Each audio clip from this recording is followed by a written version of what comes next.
에머님 푸나용 존다 아니에요. 다른 생각 좀 하느라고. 졸기는 무슨. 자, 여러분 태풍 올라오고 있으니까요.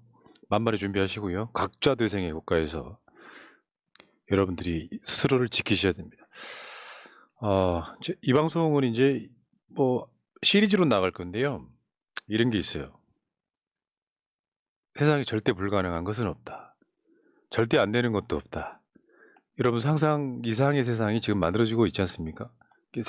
이 방송을 여러분들이 잘 지켜보시고 다 보신 뒤에 말씀해 주시기 바랍니다. 이 선입견을 갖고 뭐 저건 돼 안 돼 이런 이야기는 좀 안 하셨으면 좋겠습니다. 자, 가겠습니다. 새날 만에 아주 특별한 인터뷰. 또 신상철 진실의 길 대표님 나오셨습니다. 어서 오십시오. 안녕하십니까? 얼마 전까지 이제 천안함 논란. 네. 결국 이제 뭐 최원일 함장이라든지 이분들 뭐 공개적으로 토론 요청했지만 연락은 없었어요. 네. 네. 그리고 윤석열 씨가 이번에 휴가 중에 그 해군 함대에 또 천안함 모자랑 티셔츠를 입고 가는 장면도 봤습니다. 네, 유럽에 가서도 입고 다녔죠. 일종의 못 받기인데. 네. 근데 신기한 게 천안함의 폭침이라면 신상철 대표님은 또 고소고발 들어와야 되거든요. 왜 안 할까요? 지금도 고소가 되어 있는 것들이 있습니다. 어떤 겁니까? 이제 최원일 함장 그리고 또 대원들이 저에 대해서 이제 고소한 건이 경찰에서는 무혐의가 됐고요. 지금 검찰에 계류 중인 사건도 있습니다. 아직까지 완전히 네. 끝나지도 않았습니다. 그러네. 네. 자, 알겠습니다. 오늘은 이 주제가 아니고요. 어쨌건 신상철 대표님 인터뷰하기 전에요. 여러분 신상철 대표님이 운영하시는 진실의 길이라는 언론사가 있습니다. 잘 모르시겠지만 그 진실의 길 한번 보여주세요. 제가 링크 걸어놨잖아요. 진실의 길에 가면은 뭐랄까 재밌는 기사들 엄청 많이 있습니다. 재밌는 기사들. 그 진실의 길의 대표를 맡고 계시고 그리고 화면에 보이시다시피 진실의 길 후원하기도 있습니다. 국민은행 816937-04-007606 우리은행 1005-302-004-971 지금 신상철 대표님은요 이 일반 다른 언론인들과는 많이 다르게 어떤 특정 몇 가지 분야에 아마 우리나라 최고의 전문가가 아닐까 이런 생각이 드는데 진실의 길이라는 사이트 또 좀 관심 있게 지켜봐 주시고요. 예, 화면 나오네요. 진실의 길. 이거 보면 진짜 볼만한 기사들 많아요. 심층 취재라고 할 수 있죠. 예. 진실의 길이었고요. 그리고 지금 신상철 대표님이 운영하시는 신상철 TV도 있습니다. 지금 그 구독자 숫자가 3만 명 조금 넘었는데 저기 지금 새날 채팅창 상단에 신상철 TV 구독이라고 링크가 지금 걸려 있거든요. 여기 가셔가지고 구독 좀 꼭 해주시기 바라겠습니다. 재밌는 것들 많아요. 세상은 여러분들이 보는 대로 보이시겠지만 여러분들이 못 보시는 것들을 보는 아주 천리안 같은 분이십니다. 감사합니다. 감사합니다. 예, 예. 자, 부탁 좀 드리고요. 자, 그렇지 않아도 우리가 얼마 전에 제가 이런 표현을 했어요. 많은 사람들이 약간 좀 그 부정선거 알레르기랄까요? 이게 네. 뭐냐면은 부정선거를 꺼내면 황교안이 망했던 거 뭐 이런 식으로 생각을 하시는데 저는 그때 이 이슈를 갖고 이야기할 때 이미 부정선거다. 아니 세상에 대통령의 대학 동기가 선관위 사무총장에 임명되는 게 가능한 일이냐. 다른 사람 뭐 방통이라든지 권익이라든지 이 중립을 지켜야 될 것도 저렇게 몰아내는데 마지막 마지노선 선관위는 자기랑 가까운 사람이 임명되면 안 되는 거잖아요. 그만큼 절박하다는 거죠. 네. 그래서 제가 그 당시에 그랬어요. 이미 부정선거다. 그 자체로 부정선거다. 그러니까 많은 사람들이 부정선거 하면은 개표 부정만 생각하는데 전혀 그렇지 않죠. 이번에 원세훈 가석방 된다 그러잖아요. 진짜. 원세훈이 간 게 부정선거입니다. 국가기관이 네. 댓글 달아가면서 했던 거. 네. 그리고 또 선관위라고 하는 조직에 대해서 또 뭐 대표님만큼은 제가 잘 모르지만 대표님은 지금 거의 10년 넘게 선관위에 대한 연구를 하고 계시잖아요. 네. 그러다 보니까 선관위라는 조직에 대해서 여러분들이 이 방송을 통해서 좀 알아두실 필요가 있다.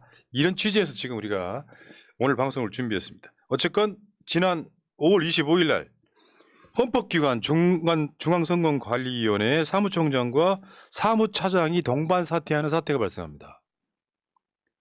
이 자체도 굉장히 어마어마한 것이었죠. 그렇죠. 그리고 중앙선관위 사무총장의 대통령 대학 동기가 임명되는 초유의 사태. 네. 여기서부터 이제 얘기를 한번 풀어볼게요. 자, 중앙선관위 사무총장 자리에 대통령의 대학 동기가 임명됐는데 그 의미랄까? 네. 배경 설명 좀 해주십시오. 사실 중앙선관위는 헌법기관이잖아요. 네. 예, 헌법기관인데 그 헌법기관의 사무총장 자리는 실질적인 사무를 총책임을 맡고 있죠. 그렇지만 사무총장은 사무총장으로서의 맞는 위상 또 그에 적합한 사람들이 있습니다. 지금까지 과거에 중앙선관위 사무차장이 사무총장으로 진급을 했던 것이 관례였습니다. 또 그리고 전통이었고요. 근데 35년 만에 외부 인사를 그것도 대통령의 대학 동창을 사무총장 자리에 앉혔다는 거죠. 그래서 이 배경이 무엇일까? 이 사무총장 자리에 앉게 된 그 역할이 무엇이 있을까? 내년이 총선 아니겠습니까? 예. 내년 총선을 앞두고 어떤 준비를 하는 것일까? 그러려면은 우리가 중앙선관위의 조직 체계를 먼저 알아야 되는데 예. 우선 제1부로 제일 처음으로 이 중앙선관위 위원회에 대해서 한번 제가 좀 설명을 드리겠습니다. 지금 이제 헌법기관으로서 미분류표를 조작을 해도 모르는 그런 있으나마나한 그런 기관이 헌법기관으로 이름이 되어 있는데 그 사이트에 들어가 보면 제일 처음에 이제 위원회 구성이 있습니다. 위원회 구성을 이렇게 놓고 보게 되면은 예. 위원장, 그다음에 상임위원, 그리고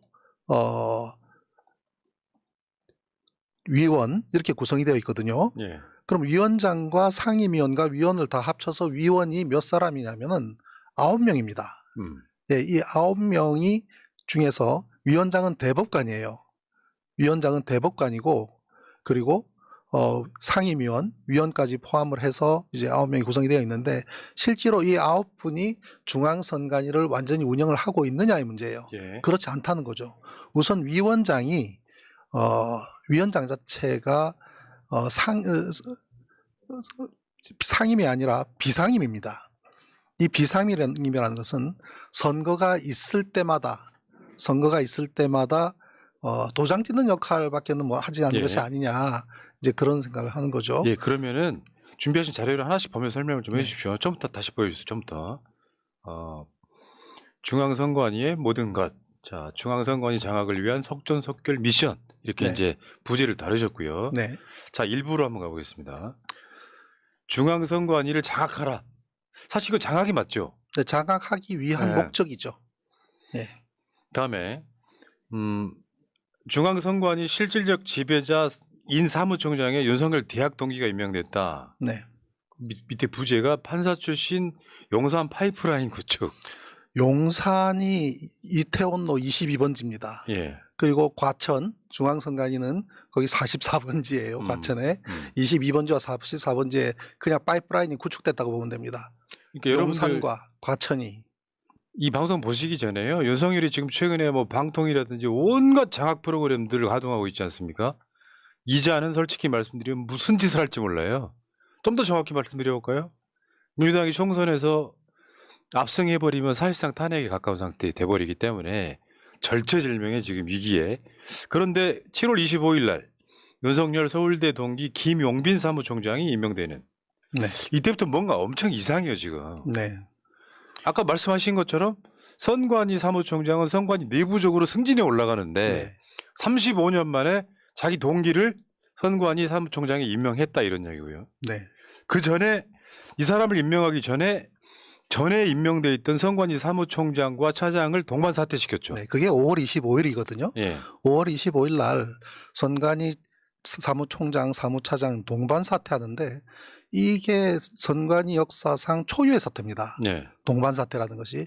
근데 그 빌미가 자녀 특혜 채용이라 그랬지 않습니까? 예. 그런데 자녀 특혜 채용을 누가 문제 제기를 했냐면 국민의힘에서 문제 제기를 했습니다. 예. 예. 그리고 동반 사퇴를 하고 2달 뒤에, 정확하게 2달 뒤에 7월 25일 날 김용빈 사무총장이 취임을 하는 것이죠. 그런데 이제 김용빈 사무총장의 이분의 기술을 보면은 알 수가 있는데 1959년생이에요. 1959년생의 윤석열 대통령과의 동기고, 대학 동기고, 사시 26회, 연수 16회입니다. 윤석열이 예. 사실을 좀 사실 늦게 합격했기 때문에 늦기 때문에 사시 33, 연수 23인데 대학 동기인 거죠. 그런데 이 김용빈 사무총장이 59년생으로 김명수 대법원장하고는 나이가 같습니다. 네, 김명수 대법원장은 사시 25, 연수 15거든요. 그럼 윤석열과 예. 김명수 대법원장도 나이가 같은 거네요. 그렇죠. 지금 세 사람이 다 59년생입니다. 그리고 한번 헌법재판소를 한번 이렇게 비교를 해보면 57년생이시고요. 헌법재판소장은 사시 23, 연수 13입니다. 그런데 이 김용빈 사무총장이 사무총장 역할을 하게 될 중앙선거관리위원회의 위원장은 노태학 대법관이거든요. 예. 이 노태학 대법관은 62년생입니다. 3년 적죠 나이가. 그런데 사시 26, 연수 16으로 이 김용빈 사무총장과 동기입니다. 사시 동기, 연수원 동기입니다. 그 윤석열하고도 학번은 같겠네요. 그렇죠. 대략. 예, 그러면 사무총장직을 맡으면서 사실 선관위원장과 사시, 연수 동기라고 한다면 이 어떤 지휘 체계라든지 이러한 체계에서는 벗어나게 되죠. 예. 과연 그것이 컨트롤이 되겠는가라는 부분인데 사실상 선관위원장은 선거관리위원장은 비상임이기 때문에 실질적으로 지금까지 선관위 업무에 모든 것은 사무처에서 다 관장을 해왔기 때문에 예, 이 사무총장은 장관급이거든요. 사무차장은 차관급입니다. 장관급으로서 실질적으로 내년 총선을 앞두고 모든 선관위 업무를 총괄하게 된다 이렇게 보시면 예. 맞겠습니다. 자, 근데 이제 이 선관위 사무총장을 물러나게 한 그 발단부터 한번 보겠습니다. 네. 이 국민의힘에서 자녀 특혜 채용을 문제를 삼고 사무총장 사퇴 요구를 합니다. 그런데 사무총장, 사무차장 두 분에 대해서 동반 사퇴를 요구하는데 지나놓고 보면 왜 그때 그 두 사람을 그렇게 흔들어서 사퇴를 시켰을까? 물론 자녀 채용 비리라고 하면은 문제가 있죠. 그 자체로 문제가 있지만 지난 대선에서 우리가 봤듯이 상당히 국민의힘의 우호적이었다고도 일부 그런 평가를 받고 있는 중앙선관위를 국민의힘이 흔든다? 왜 그랬을까?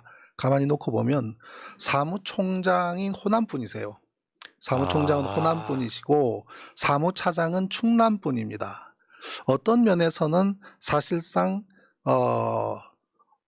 컨트롤하기 또는 서로 교류하기에 조금 거리가 있는 것으로 판단했지 않았을까라고 제가 분석을 하는 이유가 당장 사무총장으로 다시 오는 분이 윤석열 대통령과 대학 동기라는 측면에서 그래서 미리 사전에 포석으로 완전히 밑그림을 그렸구나라는 생각을 하는 거죠. 그런 거잖아요. 권익위 위원장 막 물러나게 하려고 온갖 수사를 다 했고 결국 안 친 사람은 김홍일이에요. 네.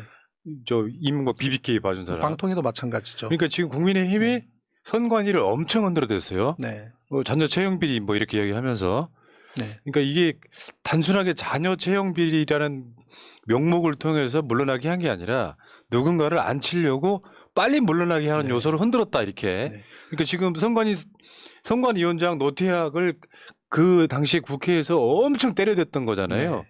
결국 선관위 네. 사무총장과 차장이 정적 사퇴하는. 그래서 결국 안 쳤다고 하는 게 윤석열의 대학 동기 네. 35년 만에 외부 출신. 네. 뭔가 이상하단 말이죠. 사무총장, 사무차장 사퇴를 요구하면서도 노태학 위원장에 대해서도 사퇴를 요구했어요. 예. 그런데 강도는 약했습니다. 예. 거기에는 목적은 사무총장, 차장 사퇴가 목적이고 그다음에 노태학 위원장은 민주당 그러니까 문재인 정부 때 임명된 분이시거든요. 그렇기 때문에 노태학 왜 그 자리에 왜 있나 그렇게 막 흔들어대면서 민주당에서는 노태학 위원장을 방어하는, 커버하는 그렇게 만들죠. 지금 노태학 위원장 그 자리에 있거든요. 노태학은 네. 지금 대법관인 거죠, 이분이. 대법관이죠. 대법관이면서 선관위원장을 겸임하고 있기 때문에 네.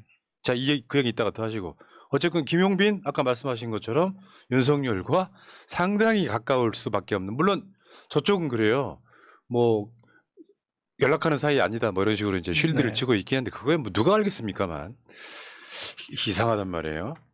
그래서 중앙선관위 실질적 지배자, 저거는 네. 아까 말씀하신 것처럼 선관위원장이 대법관이다 보니까 겸직하다 보니까 사실은 선관위 업무에 대해서 잘 모르는 사람이다. 네. 그래서 선관위 사무총장은 실질적인 지배자다. 이런 네. 얘기 하고 싶으신 거죠. 네.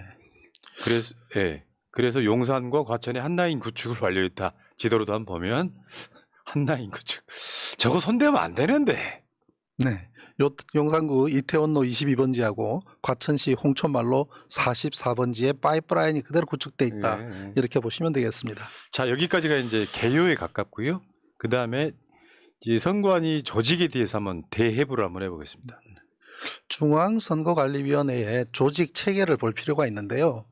저는 이제 중앙선관위가 대법관의 무덤이다라고까지 네. 표현을 하는데 조금 센 표현입니다만은 문제는 뭐냐면 투개표 문제의 심각성이나 투개표 문제가 어떻게 진행됐는지도 모르는 분이 위원장으로 있다라면 참 심각한 거 아니겠습니까? 그러니까 도장만 찍어주는 분인 네. 거죠. 네. 그 비상근 임시직이란 말이죠. 비상근이에요. 위원장께서. 이제 알바. 네. 알바죠. 예. 예, 심지어 이제 이 앞전에 위원장이신 노정희 위원장께서는 선거 당일날 중앙선관위의 자리에 있지 않았다라는 이유로 얼마나 비난을 받았습니까? 그런데 이제 비상임이다라고 이야기를 하는데 어느 한 조직의 수장이 비상임이라는 것은 그거는 전혀 그 내부를 들여다보지 못하고 실질적인 업무 장악을 못한다는 얘기거든요. 그러면 그 구성을 한번 보죠. 예. 일단 대법원은 14명의 대법관으로 구성되어 있습니다. 대법원장을 포함해서요. 그리고 그 중에서 대법관 한 분이 중앙선관위원장 자리를 맡습니다. 그리고 비상근이고 그 명예직에 가깝다 보니까 선거 사무가 있을 때만 나가서 업무를 보게 되는, 즉 도장 찍는 역할밖에는 하지 않는다라고 저는 판단을 하는데요. 일단 대법관 14명을 이렇게 보시게 되면은 김명수 대법원장 그리고 그 외에 13분의 대법관, 14분 중에서 한 분은 이제 법제처장을 맡고 있고요. 13분이 이제 재판에 관여를 하고 그 중에 한 분은 선관위원장을 겸하게 됩니다. 그래서 중앙선관위원장은 현직 대법관입니다. 그리고 중앙선거관리위원회는 헌법기관이고요. 자, 그 다음 페이지 한번 보시면 예. 네, 중앙선거관리위원장은 대법관, 그리고 그 다음에 중앙선거관리위원회는 헌법기관입니다. 예. 그런데 저는 어떻게 평가를 하냐면 중앙선거관리위원회는 허울만 좋은 헌법기관이다. 헌법기관이라고 해놨지만 실질적으로 어떤 가장 핵심적인 지금 선거 때마다 가장 문제가 되는 게 미분류표에 대한 분류, 미분류표 조작을 통해서 정통성을 상실한 집단에 권력을 부여하는 이런 직무유기의 행위가 중앙선관위에서 나타나고 있단 말이죠. 이게 지금 신상길 대표님이 굉장히 오랜 시간 동안 문제 제기했던 것 중에 하나가 그 얘기 조금 좀 해드려 볼까요? 이를테면은 투표지 분류기라는 게 너무 많이 미분류표가 나온다라는 의혹 네. 제기였던 거예요. 네. 그건 상식적이지도 않다. 있을 수가 없는 일이다. 그런 건데.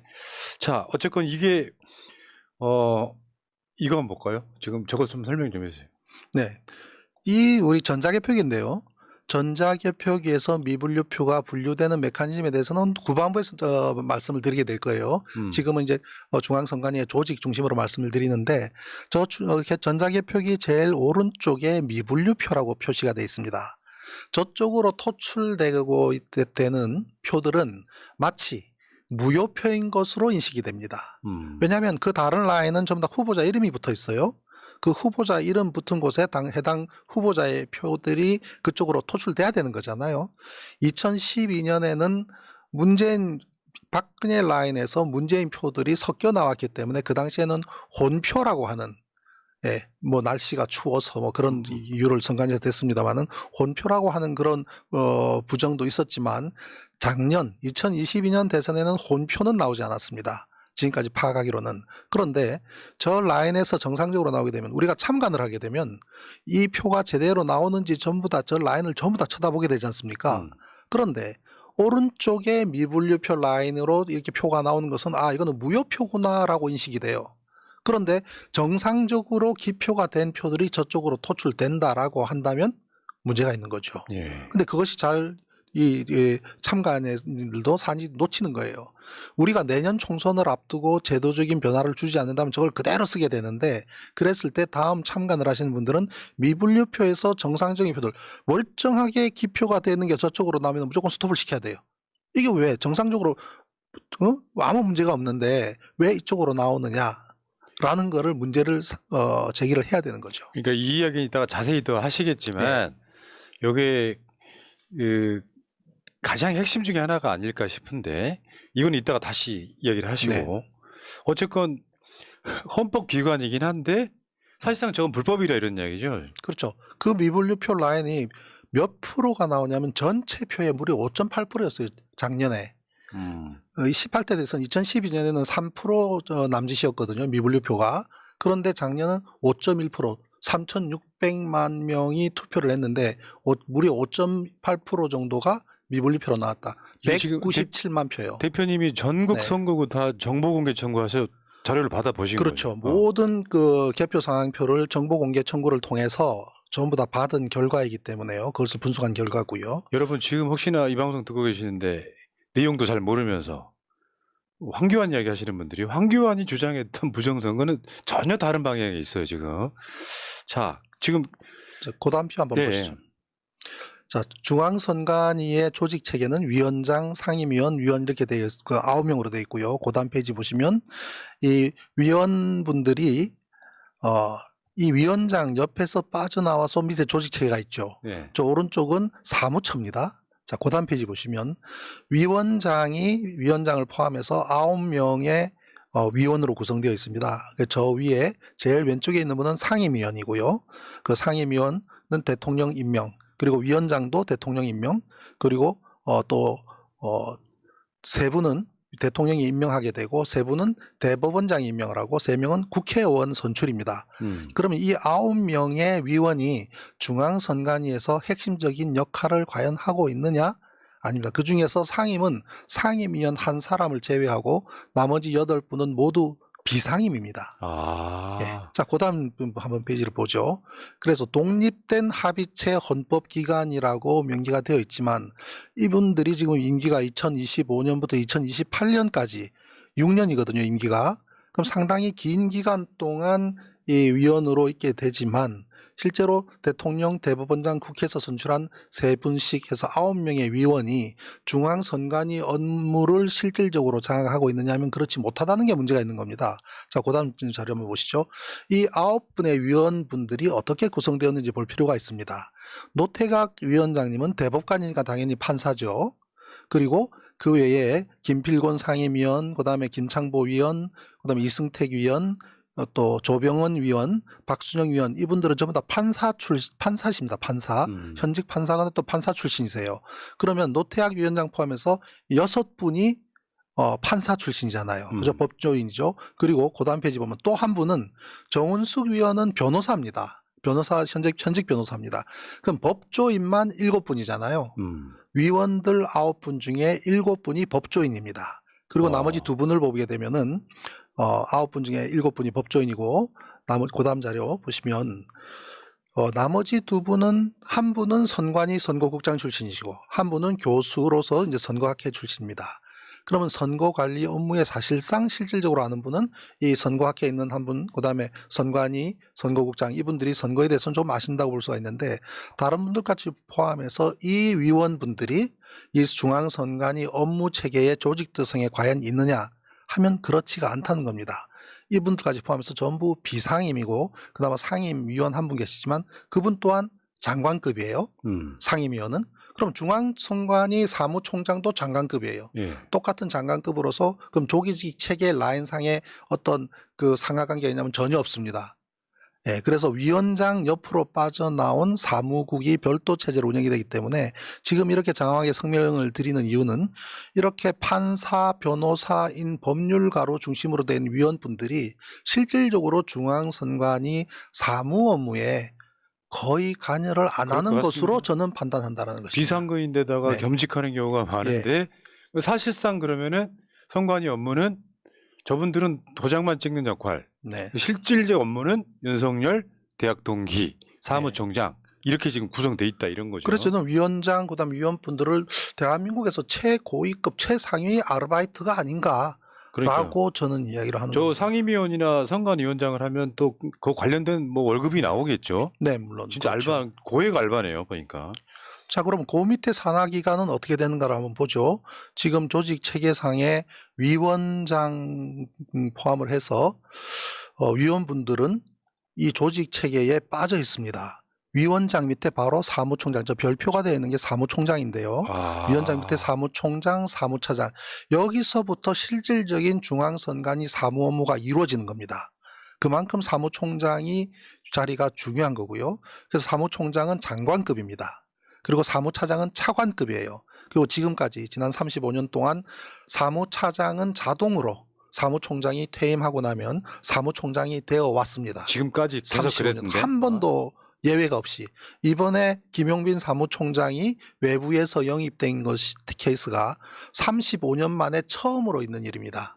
35년이 뭐 언제적 예. 이야기예요 그게. 그 35년 동안 사무차장은 자동으로 사무총장, 사무총장은 또 퇴임하고 나면 관련된 선관위의 상임 위원이나 또 그쪽으로 다 또 이렇게 유관기관으로 또 가죠. 그리고 이제 그 밑에 사무국이 있는데 기획조정실장과 선거정책실장이 있죠. 기획조정실장, 선거정책실장이 있고 그 밑으로 또 이제 사무체계가 이렇게 잡혀 있습니다. 그런데 그 하나 더 밑에요. 자료 보시면 빨간 마킹되어 있는 부분이 정보자료국입니다. 저기 사무총장에 제가 빨간 표시를 해놓고 밑으로 쭉 내려와서 기획조정실장 아래쪽에 정보자료국이라고 있는데 예. 실제로 이 라인이 중앙선관위에서 전자개표기를 활용하는 업무의 전반적인 것이 관장을 하고 있고 이루어지고 있는 그런 조직 체계가 되겠습니다. 그래서 우리가 주목해야 될 조직 체계는 사무총장, 그다음 라인으로 사무차장, 그리고 정보자료국 쪽의 라인이다. 이러한 조직 체계가 중앙선관위를 지금 구성하고 있고 실질적인 업무 전반을 처리하고 있다. 이렇게 핵심 보시면 라인이에요. 되겠습니다. 네. 그러니까 이런 게 있죠. 선관위 업무라고 하는 게 개표만 있는 건 아니고 예를 들어서 사전 선거 운동을 단속한다든지 지금 선거 가기 전에 굉장히 많은 후보자들이 가장 조심해야 되는 집단이 선관위이기도 해요. 그러니까 뭐 오늘 이야기 뭐 이런 측면이 있는 거죠. 민주당이 예를 들어서 한 50명 정도를 날려버리는 것도 선관위가 가능한 겁니다. 그렇죠. 대부분 다 맞습니다. 선관위가 검찰에 고발해가지고 네. 여기 재판 받게 되면 벌금 네. 100만 원 이상만 나오면 다 네, 날아가잖아요. 맞습니다. 그런데 윤석열 동기가 사무총장이 임명됐다는 거 그 자체만으로 심각한 거죠. 네. 지금 뭐 재판 관련 말씀을 하시니까 제가 부연 설명을 드리면 중앙선관위원장이 대법관이라는 사실, 그리고 지역선관위원도 있지 않습니까?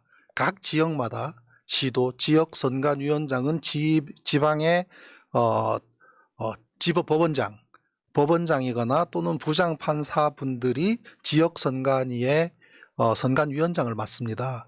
이러한 구성이 어떤 문제가 생기냐면은 우리가 선거 과정에서 불법이 있거나 부정하거나 그러한 것이 고소고발이 이루어지지 않습니까? 그럼 고소가 되고 고발이 된다 해도 검찰 단계에서 이게 더 진행이 안 됩니다. 다 그야말로 킬돼 버립니다.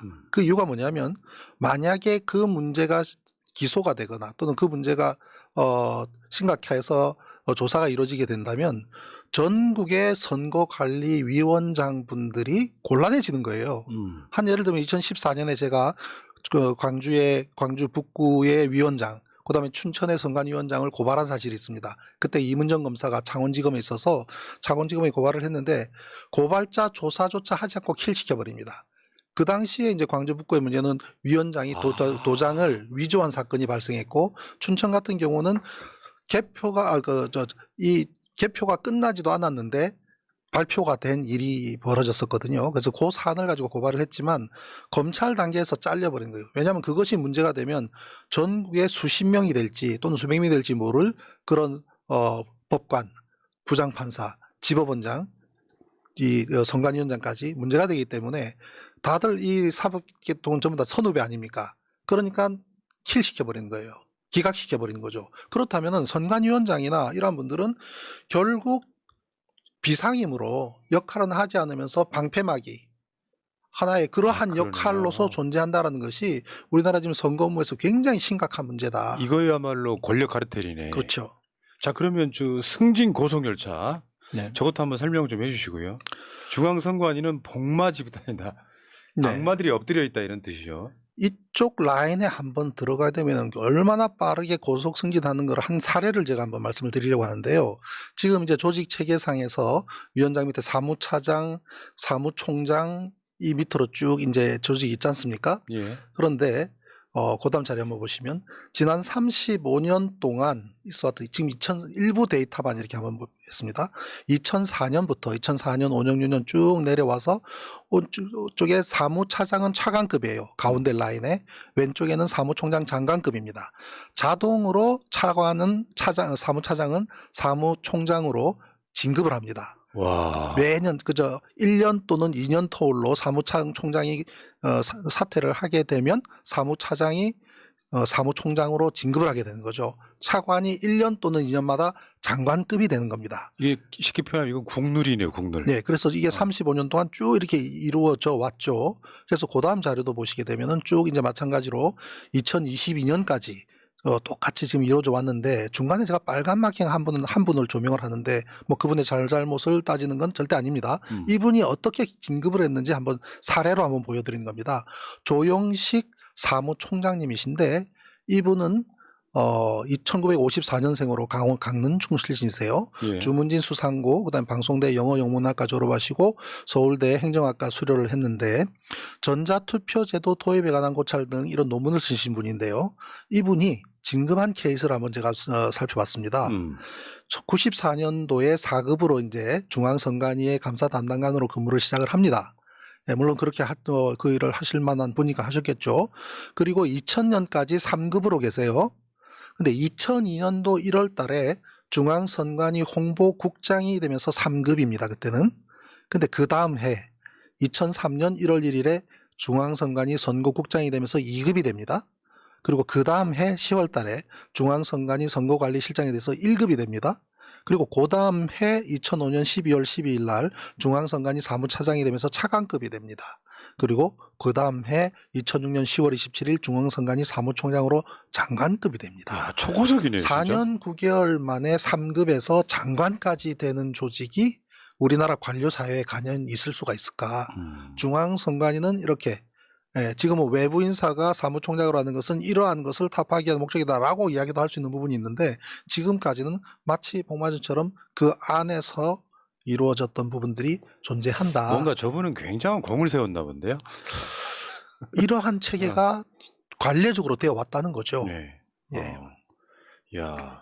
근데 어쨌건 앞에 있던 것 중에 그 차장이 총장이 되는 거는 정말 이건 누리였는데 이걸 깼단 말이죠. 그렇죠. 물론 이제 저쪽에서 보기에는 야, 뭐 관리를 깨는 게 개혁이다 이렇게 얘기할지 모르겠는데 이거는 다른 게 아니라 만약에 그 자리에 윤석열이랑 아무 상관없는 사람을 임명했다면 의심하지 않을 텐데 윤석열과 특수관계에 있는 사람이 선관위 사무총장이 임명됐다는 그 자체 제가 몇 주 전에 말씀드린 것처럼 그 자체로도 부정선거다라고 볼 정도로 이건 말이 안 되는 거잖아요. 그러니까 고양이한테 생선을 맡겨놓고 저 고양이는 생선을 안 먹을 거야라는 거랑 똑같은 얘기잖아요. 있을 수 없는 얘기잖아요. 그렇죠. 그래서 이런 부분들에 있어서 미리 대비를 좀 해야 된다. 그러니까 고양이한테 생선을 맡겨놓고 저 고양이는 생선을 안 먹을 거니까 걱정하지 마. 지금 이 상황인 거예요.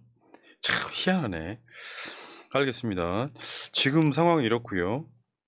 근데 여러분 여러분들 문득 한번 생각을 한번 해보시자고요. 지금은 핸드폰으로 모든 걸 다 하는 시대예요. 말 그대로 디지털의 시대입니다. 오늘도 제가 잠깐 이제 커피 한 잔 마시면서 그 생각을 했거든요. 핸드폰 안에 내 인생 모든 게 다 들어있어. 근데 요즘에 AI라는 것도 있고요. 모두 엄청나지 않습니까? 이 모든 것들이. 그러니까 이것들은 어떻게 보면 명령에 의해서 작동하는 것들이잖아요. 명령에 의해서. 그래서 이게 보통 이제 지금 정식 명칭은 투표지 분류기죠. 그렇죠. 그러니까 기계에다가 따라락 하고 넣어가지고 투표지가 이렇게 분류가 되는데 사실은 전자개표기죠. 그걸 이제 전자개표기라는 표현을 네. 안 쓰려고 엄청 네. 노력하죠. 저쪽에서는. 그 이야기 한번 해볼게요. 지금 한국산 전자개표기 이야기 한번 해보겠습니다. 우리가 이제 저는 이제 전자개표기라고 저는 이야기를 하지만 선관위에서는 투표지 분류기라고 이야기를 합니다. 그 네. 얘기는 단순히 분류하는 목적이다라고 얘기하지만 그거는 사실관계를 대단히 왜곡하는 겁니다. 왜냐하면 우리가 분류기라고 한다면 대표적인 분류기가 뭐냐면 우리 그저 그 은행에 가게 되면 이렇게 돈 쫙 세는 거 있지 않습니까? 그죠? 그러한 것은 분류를 하는 겁니다. ATM기에서 나오는 5만 원짜리, 만 원짜리 분류하는 것도 분류기가 될 수가 있습니다. 그런데 전자개표기는 이 개표기 분류하는 기기 옆에 컴퓨터 시스템이 존재한단 말이에요. 그 컴퓨터 시스템이 이거를 리딩하고 판단하고 분석하고 보내는 역할을 하는 판단하는 컴퓨터가 있기 때문에 이건 시스템입니다. 옆에 프린터도 있고요. 보통 이 노트북 놓고 예. 그게 저 투표지 분류기하고 연결이 돼 네. 있죠. 네. 그래서 분류기 옆에 컴퓨터가 있기 때문에 전체적으로 전자개표 시스템입니다. 근데 중앙선관위가 이 한국산 전자개표라고 명칭을 붙인 데에는 한국에서 만든 전자개표기를 해외 수출할 목적으로 조직 체계를 만든 사실이 있습니다. 우리 국민들 대부분 모르세요, 이거를. A웹이라고 하는 조직 체계인데 네. 우리가 K 옆에 뭘 붙이면 지금 세계적으로 얼마나 인기가 많습니까? K-팝, 그죠? K-문화, K-컬처, K-음식. 얼마나 K만 붙이면 굉장히 국제적으로도 위상이 높은데 K 옆에 일렉션을 한번 붙인다면 세계에서 가장 악명 높은 이 부정선거를 일으키는 시스템으로 이만큼 완벽한 기계가 거의 없습니다. 저는 여기다 밑줄 하나 깔아드리고 싶어요. 저런 투표 시스템, 전자개표기가 수출되는 나라들은 대개 보면 독재 국가들인 경우가 많죠. 그럼 뭐냐면은 독재를 연장시키는 최고의 방법은 그렇죠. 부정선거예요. 간단히 말해서. 자, 그러니까 전자개표기를 해외로 수출하게 만든 기관이 A웹이라고 하는 기관입니다. 네. 이 A웹이라고 하는 기관이 2011년부터 준비가 시작이 돼서 2014년에 출범을 하는데 본부가 우리나라 송도에 있습니다. 그리고 이 기관은 국제기구인 것처럼 인식이 되면서 본부를 대한민국 송도에 둔다라고 못을 받고 있습니다. 근데 이것은 중앙선관위가 주도적으로 나서서 설립한 세계 선거 관리 기구이면서 민주적인 선거 시스템을 해외에 전파할 목적이라고 명의를 하지만 실질적으로는 부정 선거를 수출하는 역할을 해왔던 겁니다. 조금 더 좀 말씀을 보충하면 부정선거에 악용될 수 있다잖아요. 일단 전제가. 그렇죠. 저 시스템이라는 것 자체 네. 때문에. 그래서 지금 그 다음 기사 한번 보여줘봐요. 중앙선관위와 A웹은 중앙선관위가 주도적으로 만든 기관인데 해외의 부정선거에 연루돼서 충격을 주고 있다라는 기사가 나와 있듯이 이것이 2016년, 17년, 18년, 2020년까지 이루어집니다. 네, 대표적으로는 고단 페이지 보시면 2018년 이라크 총선에서 한국산 전자개표기가 사용이 됐습니다. 그래서 이라크 총선에서 한국산 전자개표기가 사용돼서 유혈 사태가 일어났고요. 그 내용을 잠깐 들여다보게 되면은 무섭다 무서워. 자, 요 기사를 조금 고단 페이지 조금 확대된 걸 보면은 2018년 5월에 이라크 총선에서 한국산 전자개표기를 사용을 해서 검표를 했는데 저 밑에 보시면 투르크멘 전선은 738표를 얻었는데 전자개표에서는 145표인데 실제로 수작업을 해보니 이 문제가 있다 해서 재검표를 한 거예요. 재검표를 했더니 전자개표기에 145인데 수작업을 하니까 738표라는 겁니다. 어떻게 이런 상황이 벌어질 수 있는 그리고 거예요? 아랍계 동맹은 전자개표에서 46표인데 수작업을 했더니 239표고요. 이거 비교표 한번 보여줘봐요. 그 다음 거. 예. 그다음 쿠르크 애국 동맹의 경우는 전자개표기로는 1363표인데 수작업을 했더니 115표가 나온 겁니다. 이렇게 됐으니 어떻게 됐겠습니까? 아, 저런 거 있을 수 있는 일 차라리 손으로 하고 말지 왜 저거를. 이것이 문제가 되니까 결국 한국산 전자개표기를 전량 폐기를 하고 쓰지 않고 부정선거를 인정을 하고 아예 이 기기를 쓰지를 않았는데 이렇게 해서 이러한 현상이 대한민국 같으면 통할 수 있는 것은 뭐냐면 이 조직 체계가 완전하게 갇혀 있으면은 그냥 지나가는 겁니다. 그런데 이라크 같은 경우는 거기 있는 사람들은 충분하게 이 백업을 받지 못한 부분들이 있을 거 아니겠습니까?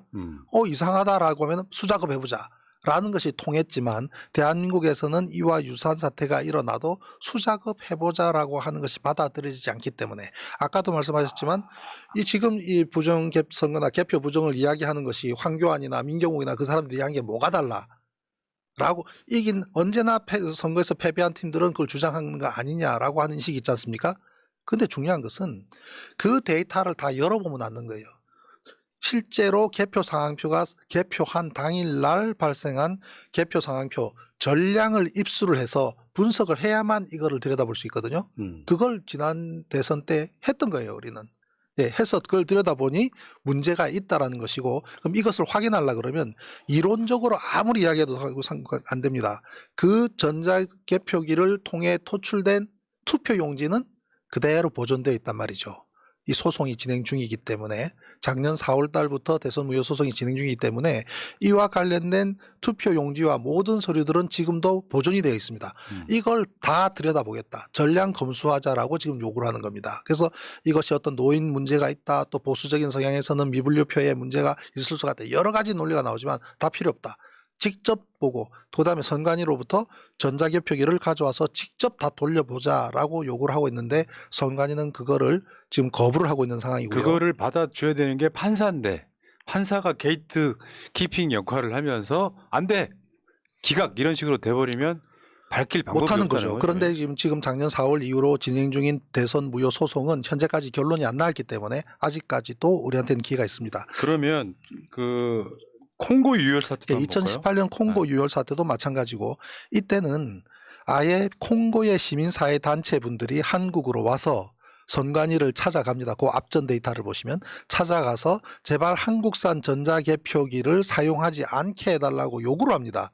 이 기가 막힌 상황 아닙니까? 아유, 참. 콩고에서 한국에서 수입해온 한국산 전자개표기를 사용하게 된다고 하니 그것이 문제가 많다고 하고 또 실제로 보니까 문제가 많아 보인다. 그러니 한국산 전자개표기를 쓰지 말아달라고 우리한테 요구를 한 거예요. 그런데 그거를 무시하고 결국 썼죠. 썼더니 어떻게 됩니까? 유혈 사태가 발생합니다. 재검표 결과를 한번. 대선이 연기가 되고요. 재검표 결과 39명 국회의원 중에 최소 10명이 당락이 바뀐 것으로 나타났다라고 하는 거죠. 이게 K 일렉션? 이게 뭐예요? 그러니까 대표님 제가 중간에 한번 여쭤볼게요. 그 개표기의 성능이 떨어지는 거예요? 그 개표 결과를 조작할 수 있다는 거예요? 그러면 제가 이제 문제 제기를 이렇게 할 수가 있겠죠. 왜 중앙선관위는 전자개표기를 해외에 판매하기 위할 목적으로 A웹이라고 하는 국제기구를 만들고 그 국제기구를 통해서 국내에 전자개표기를 만드는 업체의 것을 가서 그쪽에다 수출을 하게 도와주고 알선을 하고 그래서 결국은 부정선거가 일어나게 했다면 이 기기 자체가 부정선거가 용이하게 되어 있는 시스템이냐 아니면 정상적인 시스템인데 그걸 가져간 그 사람들이 이걸 부정한 방법으로 사용한 것이냐라고 제가 정보 공개 요구를 한 사실이 있습니다. 근데 어느 대답을 하든 분명한 것은 이 기계는 조작이 용이하고 프로그램 변조를 통해서 얼마든지 부정을 할 수 있다는 사실만큼은 부정할 수 없는 거잖아요. 결과적으로. 근데 최근에 3년 전에 엄청난 사건이 특정 국가의 대통령이 사임하는 그게 그다음 나옵니다. 그 네. 사건이 기르기스탄이죠. 한국산 네. 투표지 분류기 때문에 일어난 사건이다. 네. 요 이제 금방 콩고 말씀드렸는데 네 번째로 이제 기르기스탄 2020년이에요. 한국산 전자개표기로 부정선거를 일으켜서 결국 유혈 사태가 나고 대통령이 사임합니다. 이건 다행스럽게도 군부를 동원하려고 하다가 결국 사임하면서 이 대통령도 내가 유혈 사태를 일으키는 대통령으로 총격을 가하는 시민들에게 총격을 가하는 대통령으로 남고 싶지 않다고 사임하면서 마무리가 됐는데 이러한 것도 역시 우리 한국산 전자개표기고요. 더 나아가서는 케냐, 우즈베키스탄, 피지, 엘살바도르, 아르헨티나 등등에도 우리 전자개표기를 넣기 위한 노력들을 중앙선관위 그리고 A웹에서 지속적으로 해왔었다. 그리고 이런 곳에서도 문제가 발생하거나 아니면 문제가 발생할 걸 우려하는 그런 사태들이 일어나서 수출 중단되거나 하는 그런 이런저런 구설수도 오르고 보도가 되는데 우리 국민들 대부분 이걸 몰라요. 그러네요. 모르는 것은 메이저 언론, 소위 말하는 뭐 조중동이든 또는 KBS, MBC, SBS 이런 메이저 언론들이 다루지 않기 때문에 국민의 8, 90%가 이러한 사실을 모릅니다. 그러면 우리가 이걸 알 수 있는 방법은 핸드폰으로 딱 8자만 치시면 돼요. 한국산 전자개표기. 구글 검색창이나 네이버에서 한국산 전자개표기라고 8자만 치고 검색을 해보십시오. 기가 막힙니다. 우리가 K 문화를 가지고 있는 이렇게 똑똑한 국민들이 이렇게 엉망인 말도 안 되는 시스템을 해외에 판매해가면서 부정선거를 수출해왔다? 이게 정말 사실이냐? 기가 막힐 겁니다. 부정선거를 가능한 시스템을 수출했다. 네. 근데 지금 보니까 이게 행자부가 주도하는 것도 있네요. 지금 행자부 장관 이상민인데. 지금 기사는 아니죠. 지금 기사는 아니고 2018년 네. 기사인데 행자부에서 주도해서 아르헨티나에 가서 이러한 시스템을 판매하기 위한 그런 홍보 활동을 하고 했던 그런 것들이 기사에도 나오고 있습니다. 참여연대가 나서기도 했네요. 콩고의 한국 기업 전자투표기 수출 중단해라. 네. 나라망신이라는 거죠, 사실. 그렇죠. 이게. 자, 그러면 아까 이제 이야기하려고 했던 A웹. 네. A웹의 실체를 한번 알아보도록 네, 하겠습니다. 오늘 한번 방송에서 마지막 부분일 텐데요. 이 A웹은 부정선거를 수출해 온 기구인데 21세기 대한민국에서 부정을 수출하는 게 과연 가능한가? 그래서 A웹의 실체를 한번 보겠습니다. 중앙선관위 주도로 탄생한 괴물 조직입니다. 지금 그 많은 문제도 불구하고 매번 감사 때마다 여야를 할 것 없이 과거에 한나라당 시절부터 그들도 그렇고 또는 민주당도 그렇고 국회의원들이 이 A웹에 대해서 감사를 해야 된다. 이 조직체는 투명하지 못하다. 여러 가지 문제가 있다. 왜 부정을 수출하냐 등등의 지적이 많았습니다. 그럼에도 지금 현재까지 그대로 존속하고 있습니다. 그래서 이 A웹은 언제 만들어졌냐면 2014년에 2011년 그러니까 박근혜 정부 시절에 2011년부터 준비가 시작이 되어서 2014년에 세계 선거기관 협의회라는 이름으로 발족을 합니다. 그게 A웹이에요? 예, 그게 A웹입니다. 세계 선거기관 협의회? 예, 그래서 뭘 협의할 게 뭐 있을까요? A웹은 Association A고요. 웹은 World Election Bodies. 그래서 세계 선거 기관, 세계 선거 기관에서 Association of World Election Bodies의 약자가 A웹입니다. 그래서 이 A웹을 설립을 하고 인천 송도에 사무실을 두고 그 정관을 잠깐 보면은 전 세계에서 신뢰할 수 있는 선거 절차를 보장하기 위해서 등등 또 전 세계에 자유롭고 공정하고 투명하고 참여적인 선거와 민주 문화를 고양시키는 데 필요한 조건 증진에 노력하기 위해서 선거가 민주 과정에서 중요한 역할을 한다는 것을 인식하면서 A웹을 창설한다라고 전문에 소개를 하고 있습니다. 이게 한국이 주도했다는 거죠? 그렇죠. 대한민국 선관위가 주도를 했는데 이 A웹이라는 조직체가 한국의 전자개표기를 만드는 업체와 함께 해외에 수출한 겁니다. 그 방식이 어떠냐면요. 이렇게 됩니다. 중앙선관위로부터 예산을 받거든요. A웹이. 매년 중앙선관위로부터 60억, 70억 가까이 되는 예산을 받습니다. 그 예산 가운데 한 7억 정도로 미르 시스템즈라고 하는 곳에서 기계를 사요. 그리고 개발도상국가, 저소득국가 또는 중동, 아프리카, 남미 그런 국가들의 무상으로 줍니다. 이걸 한번 써봐라. 그러면은 선거 시스템이 굉장히 원활할 것이다 등등 해서 일단 무상으로 주고 교육을 시킵니다. 그리고 써보니 재밌거든요. 그렇지 않겠습니까? 기가 막히죠? 그러면 1,400억, 1,500억어치를 매입을 합니다. 그럼 그때는 정상적으로 수출을 하게 되는 거죠. 그래서 1,500억어치 판매를 하죠. 그런데 결과는 유혈 사태가 나고 부정이 일어나고 하는 그것이 계속 반복이 됐던 거죠. 그래서 이 A웹은 기구 명칭이 아까 말씀드린 것처럼 Association of World Election Bodies고요. 그다음에 이제 또 몇 가지 중요한 부분만 보면 목적은 뭐 자유롭고 공정하며 등등 이런 좋은 말 다 들어 있습니다. 선거 관리에 대한 좋은 말 다 들어 있고요. 그다음에 이제 사무총장은 임기가 4년이고 일에 관하여 연임할 수 있다라고 되어 있고요. 그다음에 이제 이 사무처는 소재지는 대한민국에 둔다라고 이제 되어 있습니다. 그러니까 한국이 그리고 주도하는 기구네요. 그렇죠. 그냥. 우리나라가 주도를 하는 겁니다. 그 전자 개표기를 중심으로 해가지고 네. 한국이 주도하는 국제기구. 그리고 이제 22조에 보면 이 중요한 내용이 뭐가 있냐면 그 다음 장이에요. 22조에 보면 사무총장 및 사무처 직원은 A웹 이외의 외부 인사 또는 권력으로부터 지시나 통제를 받지 아니한다. 이거 굉장히 무서운 조항이에요. 네. 이게 말이 안 되네. 과연 우리나라에는 이쪽 사실상 정상적인 국제기구인지조차도 저도 아직까지 확인을 못하겠어요.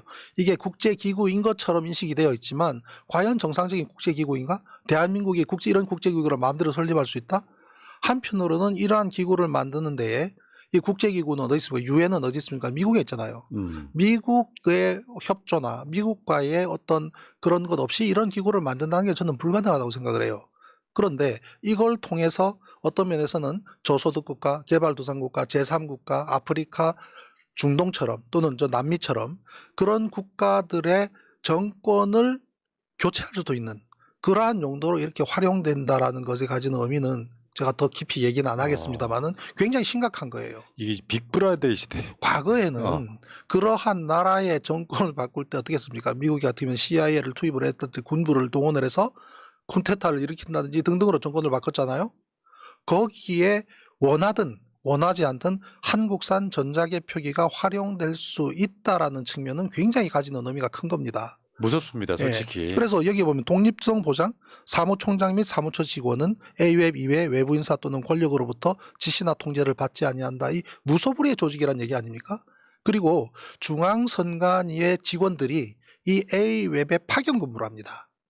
한편으로는 파견 근무를 왜 할까 보면은 이 선거 관리 시스템, 선거 때 어떠한 부분의 중요한 시스템을 그 해당 국가에 교육할 목적이 아닌가라고 저는 추정을 합니다. 이 부분은 관심 있는 우리 분들, 독자분들께서도 한번 살펴볼 필요가 있는데 그런 파견 근무를 통해서 사실상 중앙선거관리위원회와 A웹은 서로 교류도 하고 파견도 하고 그렇게 해왔다. 라는 것이고요. 그럼 그 A웹의 그 연역을 한번 볼까요? 예, 연역을 보면요. 2011년에 이에 대한 세계민주지원 창립 위한 범세계적인 협의가 창설이 제안이 돼서 2013년에 사무처를 확보합니다. 이게 인천 연수구 송도에 사무처를 만들고 2014년에 발족을 합니다. 이때가 이명박 때입니다, 여러분. 예. 아니죠. 2014년은 2011년입니다. 이게 이제 시작되기 시작한 게. 예. 그리고 이 구성된 집행이사와 감사위원회 국가들을 보면 대충 이 조직체에 어떤 국가들이 그 다음 페이지요. 어떤 국가들이 참여하고 있는가를 아실 수가 있습니다. 한번 불러볼게요.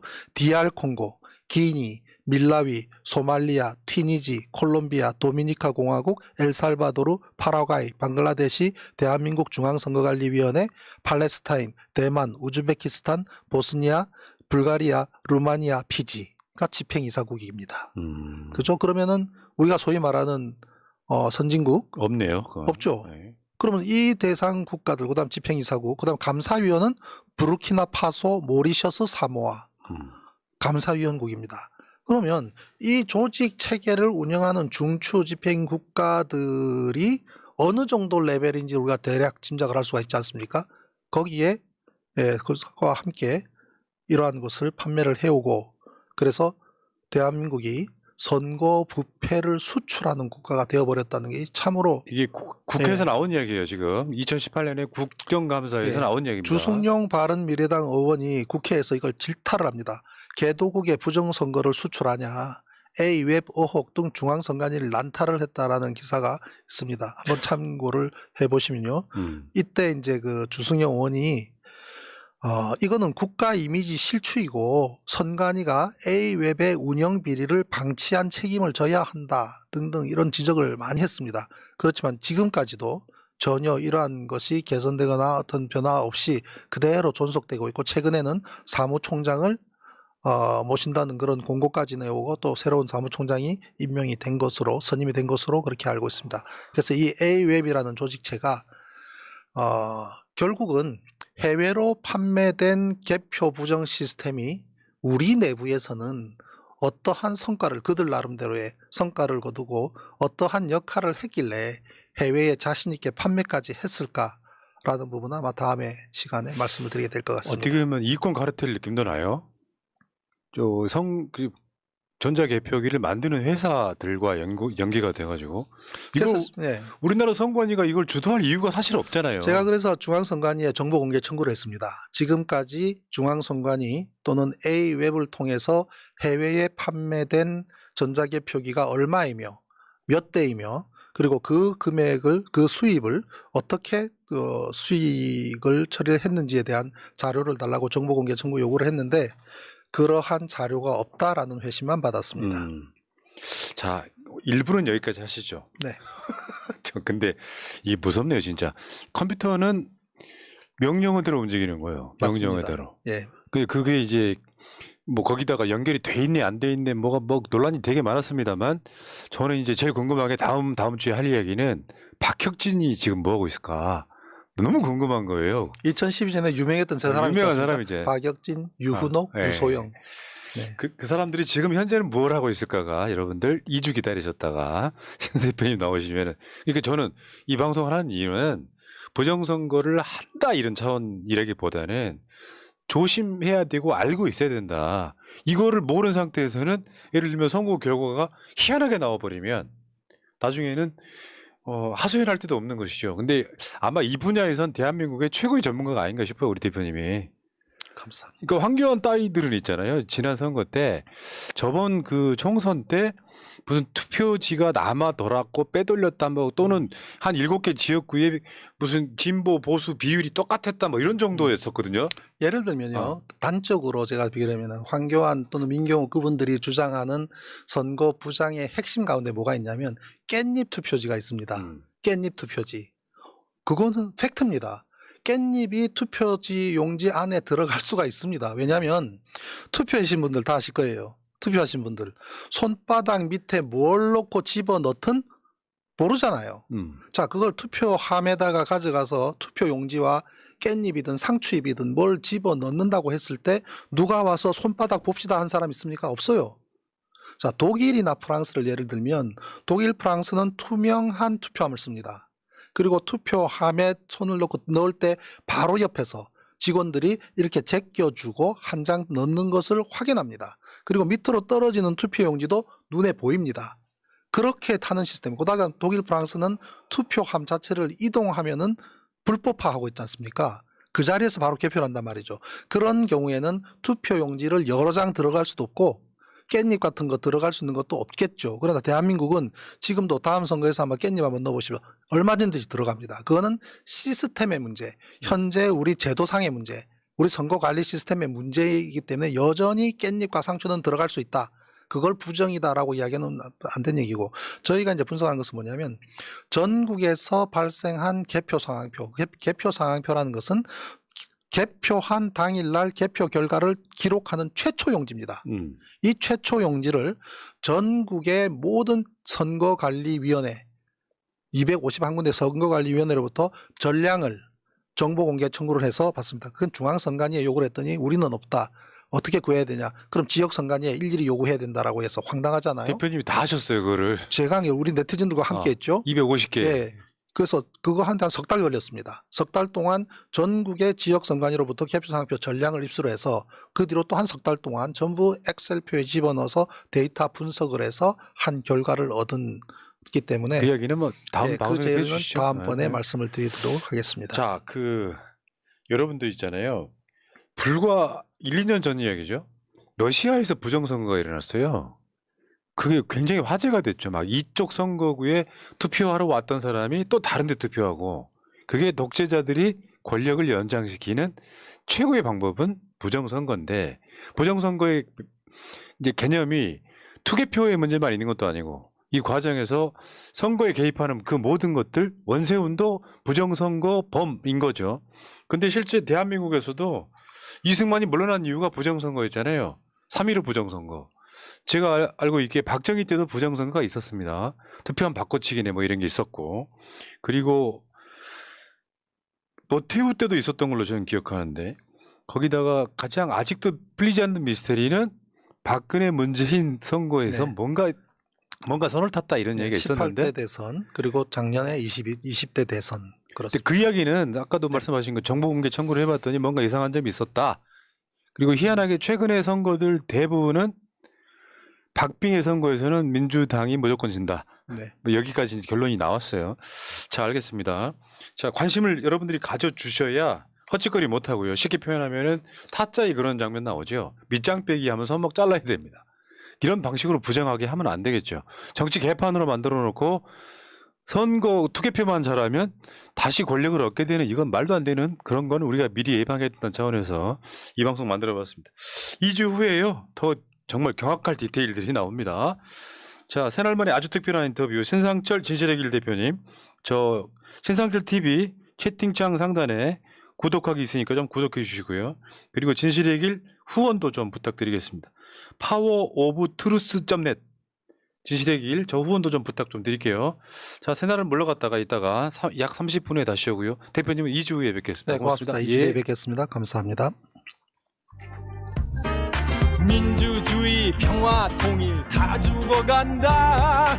이대로는 놔둘 수 없다. 자, 다시 한번 해보는 거야. 자, 다시 한번 싸우는 거야. 자, 손 맞잡고 어깨를 걸고 우리 함께 이기는 거야. 자, 다시 한번 해보는 거야. 자, 다시 한번 싸우는 거야. 자, 손 맞잡고 어깨를 걸고 우리 함께 이기는 거야. 자, 다시 한번 해보는 거야. 자, 다시 한번 싸우는 거야. 자, 손 맞잡고 어깨를 걸고 우리 함께 이기는 거야. 자, 다시 한번 해보는 거야. 자, 다시 한번 싸우는 거야. 자, 손 맞잡고